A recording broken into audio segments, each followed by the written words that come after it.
If I put 10 on the rack, am I gonna make it all back? Am I gonna make it all, make it all? How you doing? Good. Yourself? Good, man. Good. Appreciate you coming on here. Anytime. Tell the people who you are, what you represent, what you do. They call me the Elder, but it's actually my title is Elder Andre, or I just go by Andre. I'm a preacher for about 20 years now. Starting my own ministry, doing my podcast, trying to be kind of a creative, but really just spreading the gospel. That's what I do. That's fire, man. That's fire. Tell me about cause you're from a line of pastors, right? A line of preachers. My preachers, dad, all my best friends. All my friends' father. So pretty much I've surrounded myself with bishops and pastors and preachers all my life. Yeah, man. So is that something that you easily took on? Is that something that you wanted, or was it a struggle? Man, honestly, I didn't want no parts of it. Yeah. I knew early on, probably when I was 12, that's what I was going to be doing. But I remember vividly, I think I was about 16. I told the Lord, he told me, you're going to be preaching. I was like, I want to live my life. Yeah. I want to drink. I want to smoke, I want girls. I want to do all that before I have to live that life. Right. Didn't happen that way. I think I got saved a junior in college. Yeah. And so by the time I was 21, I was all church. And it's been no looking back since. That's crazy, man. That's crazy. I always... Because I feel like preaching, pastoring, that's such a heavy call. Yeah. Because you're responsible for people. That's you're called to people, you know. And so I just always commend people who accept that call. It's not easy when like you said, it's about the responsibility. Yeah. And that's mainly why I didn't want to do it, because I didn't want to be responsible for someone else's blood being on my life, whether I'm telling them the truth or not telling the truth. Right. And then, I'm not perfect. Never have been, never pretend to be. So I didn't want to be living one way and then trying to preach another. So I've always been conscientious of just how that is portrayed and trying to be as transparent about my life as possible. No, I respect that heavy, man. I respect that. Yeah, because I don't know, man. It's just like, I think church is so important, and then pastoring is so important, preaching is so important. And I think, I don't know, man, it's just, it's so much associated with like the center of the community, like the pillar of it. So I mean, for you, I have a song on the album called Batons, and it speaks about carrying the baton, and the weight of that. Has there ever been a moment for you where it was hard to bear that weight? I haven't got there yet. Okay. Actually, I don't believe I've gotten there. The thing that helps me the most is just be myself. Right. Because if I feel like, because the funny thing is, since my dad was a preacher, I'm also a junior, so I carry his last name. I look just like him. Yeah. Pretty much my life mirrors his life. Yeah. So it took me a long time to realize, just be me. And so the more I'm just me, whether it's goofy, whether it's laughing, just being who I am, it helps ease the burden, because I don't have to pretend to be something I'm not. So it's just like, hey, take it as I give it. If you don't like me, then it is what it is, but I'm really bearing your will towards that. So that's really good, bro. Finding your way to be yourself in the midst of everything. The premise of this episode is really about faith. Okay. It's about faith and work, right? And or this part of the series. And I wanted to talk to you about that, because being a pastor or being a preacher, being someone who has to carry that, there's a lot. Your whole job, your whole mission is associated and directly tied to faith, but then also directly tied to the work associated with that faith. And I think that sometimes people have a misunderstanding of that scripture. They say, okay, faith without works is dead, so you just work really hard. But that's not exactly what it means. So I want to know from your perspective, what is that balance? What does that look like? What does it mean to you? To me, faith, the essence of faith is the true essence of where your heart is. So a lot of times when I'm talking to faith to people, when I'm speaking to them, I put it in terms of a relationship. For us males, when you're with your girl, if you love her like you say you love her, you know the things she likes and dislikes. Yeah, right. And so those things that she does not like, those things that get on her last nerves, you won't do those. You won't do them. Specifically because you love her and you care for her. And to me, it works the same way with God. Through his Bible, through his word, he gives us, what sin is, what you can do, what you cannot do. And it's not that I can't or he doesn't want me to. It's that I love him so much, I'm not going to do anything that's going to break up this relationship.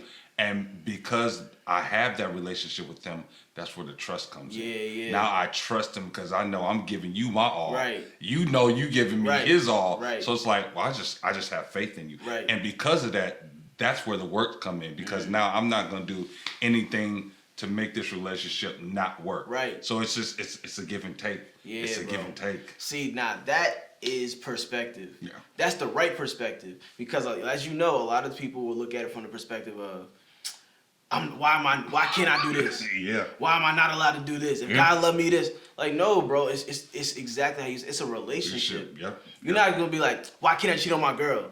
Why could you what? Don't even make sense. Yeah, why would you even want to? Right, like why can't you cheat on your wife? Right, Like, that's like, bro, no, right, you respect the relationship. Yep. And that, I'm so happy you touched on that, bro.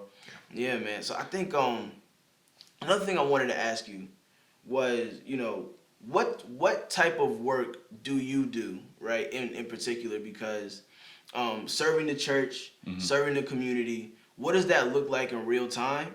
And how does it, in your opinion, help to foster the relationship like you were talking about? And I'm glad you said serve, because a lot of times, especially in this day and age, the perception of a preacher or pastor, someone standing up in a pulpit with money, cars, and just trying to seem like they want all the fame. Right.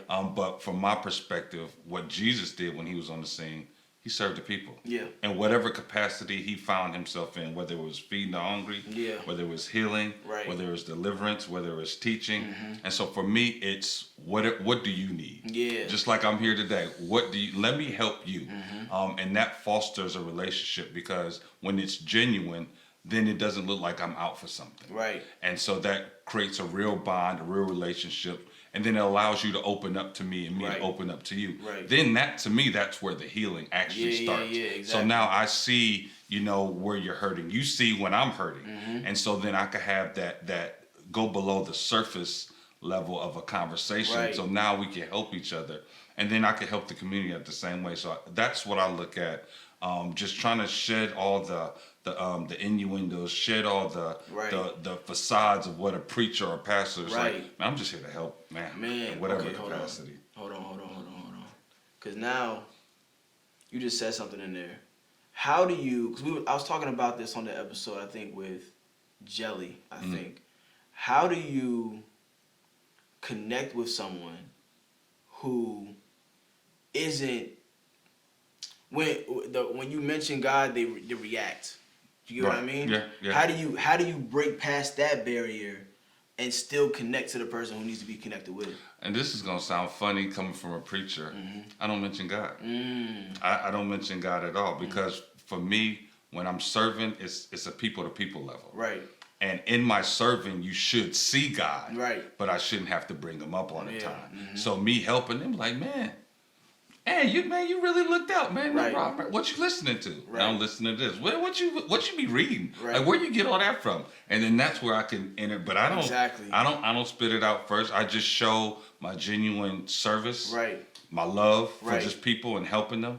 And then in that, once that relationship starts, then we could start opening up. Yeah. Then you start seeing who I am. Exactly. Yeah. Right. So. Bro, and I think that's the key of it.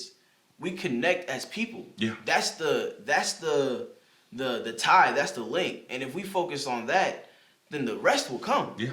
When we try to lead with like, God, this, Bible, that, it becomes difficult for people to receive it because they think you're coming from. They resort to the hurt that they received in the past. When people from the led with that. preachers. You get what I mean? You study out the New Testament, you will find Jesus was more, as they say, in the way, eating with sinners and publicans, by the lakeside, on the boat, more than you will actually find him in the church or the synagogue. So he was about being with the people. Yeah. They even once asked him, like, man, where you sleeping tonight? He's like, man, I ain't got nowhere to sleep. I'm just out here. I'm out in these streets. Like, I'm just out here. So for us, it's like, I'd rather meet people outside of church than in church. Yeah. Because then you get to see me who I am. I ain't got to have on the suit. I ain't got to be all, it's just, hey, man, this is just me every day. Who you are. Yeah. Live your truth. What's up? Yeah, bro, live your truth. What's up? And people, you know what? People have a hard time living their truth because it is that where you got to set a certain standard. You got to be a certain way. Yeah. And it's just like, man, be you. Yeah. And God will find you in that. And Right. then that's how, we talked about relationships. Right. Relationships grow. Right. Over time, as you get older and you get more mature, your relationship should also Right. grow. So I always tell everybody, just be yourself. What was the moment? I think everyone has. At least I've had conversations with a few people who've had these moments. What was the moment for you where it felt really hard to believe God, but you believed Him anyway, and then it panned out? Man, it's funny that you asked that. The moment that was difficult, I was going through a divorce. That was the hard. My wife at the time told me, "I don't want you no more." And I'm in the church. Right. We in the church. I can't. She's like, "I don't even want nothing to do with you." And I'm like, I am doing all the things that I thought I could do, thought I was supposed to be doing, and Lord, this happens. Right. And so it was. I didn't question His existence. I questioned my path, and what I was supposed to do. But I just like, you know what? I just dug down. Yeah. I just dug down. I just, got my bowl of ice cream, cried my eyes out, Yeah. and then after a while, the Lord said, "Get up." And so, man, I started working out. I started running. I started doing, the outside stuff, and then start working on the inside, and it changed everything. That's good, man. That's tough. Yeah. And I'll tell anybody, and that's the thing about life, because I'll tell anybody, I'm not saying life is going to be easy. Yeah. I'm not saying you're going to go through some trying times. I've lost friends. I've lost, a parent. I've lost a lot. Yeah. But the thing that I hold on to is the hope that God gives me, the hope that, look, if you went through it, I'm right there with you. Yeah. Even in the midst of all that you're going through, I'm yet right there. And to me, that's a relationship. That's a friend. Yeah. Someone that can't make it better, but it's like, hey, I'm a shoulder to lean on. I'm riding with you until whatever. Right. And so, man, that's what I lean on. When everybody else goes away, like, hey, at least God's right there. At least, bro, and how could we... Sometimes when you're in those low moments, it's hard to understand. Mm-hmm. But I think, the way I think about it is, how could our faith be as strong as it is if we didn't have those moments? That's true. Yeah. If we didn't have to fight for it, Yeah. Because if it's easy, then it'd be easy. If it was sunshine, like I feel bad for people that are in like Florida because they have sun all the time. Yeah. So they don't. Though to them the weather is the weather. Right. But for someone that comes from Indiana or the Midwest where you get snow, you get sleet. When I get down to Florida, it's like, man, I'm enjoying every aspect of this sunny weather because I know what the other side looks like. And so even to the point that you're making, you don't know the highs until you hit those lows. Yeah. And so when you hit the lows, you realize, okay, there is another side to this. Yeah. It's just a matter of waiting it out sometimes. You gotta wait it out.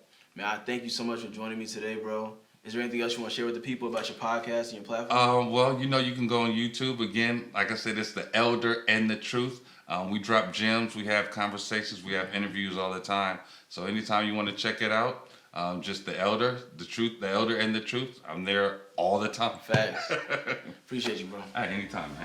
I miss my old shorty. I think about her sometimes when I dip off from the party. Straight to voicemail, I hit her phone like you should call me. How did we get here when we was talking about all the things we be doing next year? News to the family, front page headline. Wonder if they gon' hear me. Everything was sincerely what I really felt, who I really was, how it really happened. I ain't do it just because. Well, they hate me because they feel that I